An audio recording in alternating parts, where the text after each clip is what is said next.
சிகிச்சைக்காக மருத்துவமனையில் அனுமதிக்கப்பட்டிருந்த போது அங்கிருந்தவாறே தேர்தலில் நின்று மிகப்பெரிய வெற்றியை பெற்று மீண்டும் முதலமைச்சராய் பொறுப்பேற்றார்.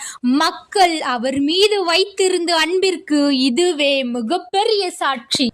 எம்ஜிஆர் அவர்களின் ரசிகர்களே மற்றும் தொண்டர்களே, உங்கள் தலைவரை பற்றி இந்த உண்மைகள் உங்களுக்கு தெரியுமா? அதிமுக கொடியில் இருக்கும் கருப்பு, சிவப்பு மற்றும் நடுவில் இருக்கும் அண்ணா, இக்கொடியை வடிவமைத்ததில் எம்ஜிஆருக்கு ஒரு தீர்க்க தரிசனம் இருந்தது. கட்சி கொடி அறிமுகப்படுத்திய போது அவர் சொன்னார், கொடியில் அண்ணா இருக்கிறார் என்றால் நாம் செய்யும் ஒவ்வொரு செயலையும் அண்ணா பார்த்து கொண்டிருக்கிறார் என்று அர்த்தம். எனவே ஒவ்வொரு தொண்டனும் தவறு செய்ய அஞ்ச வேண்டும் என்று கூறினார்.